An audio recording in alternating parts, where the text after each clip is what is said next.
બે બાબત કોઈ પણ જ્ઞાતિ સમાજ જો હાથ ઉપર લેશે તો એની પ્રગતિને કોઈ અટકાવી નહીં શકે. એક જે ગુરુ મહારાજ કહે છે અહીંયા આગળ, વ્યસન છોડો, અને બીજું શિક્ષણને પકડો. આ બે એવા રસ્તા છે કે જેમાં પ્રગતિને કોઈ નહીં અટકાવી શકે.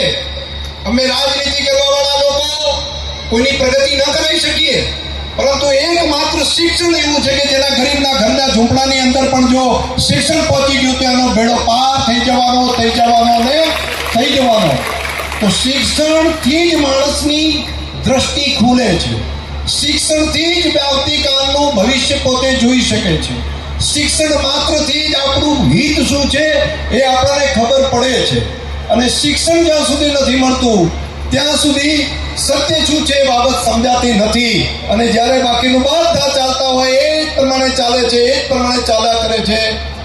જે જ્ઞાતિ સમાજ એ પ્રગતિ કરી છે, જે સમાજોએ પ્રગતિ કરી, એ બધાના ઇતિહાસ જોજો. સૌથી પહેલી પ્રગતિ એમણે કરી હોય તેનું પહેલું કદમ એ શિક્ષણનું હતું.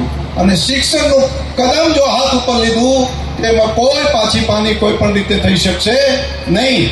આ વિસ્તારની અંદર નર્મદાનું પાણી પહોંચે એના માટે રાજ્ય સરકારે સ્પેશિયલ 1400 કરોડ રૂપિયા મંજૂર કરી અને 1 વર્ષના સમયગાળાની અંદર તળાવ ભરવા માટેનો ઐતિહાસિક નિર્ણય પણ આપણા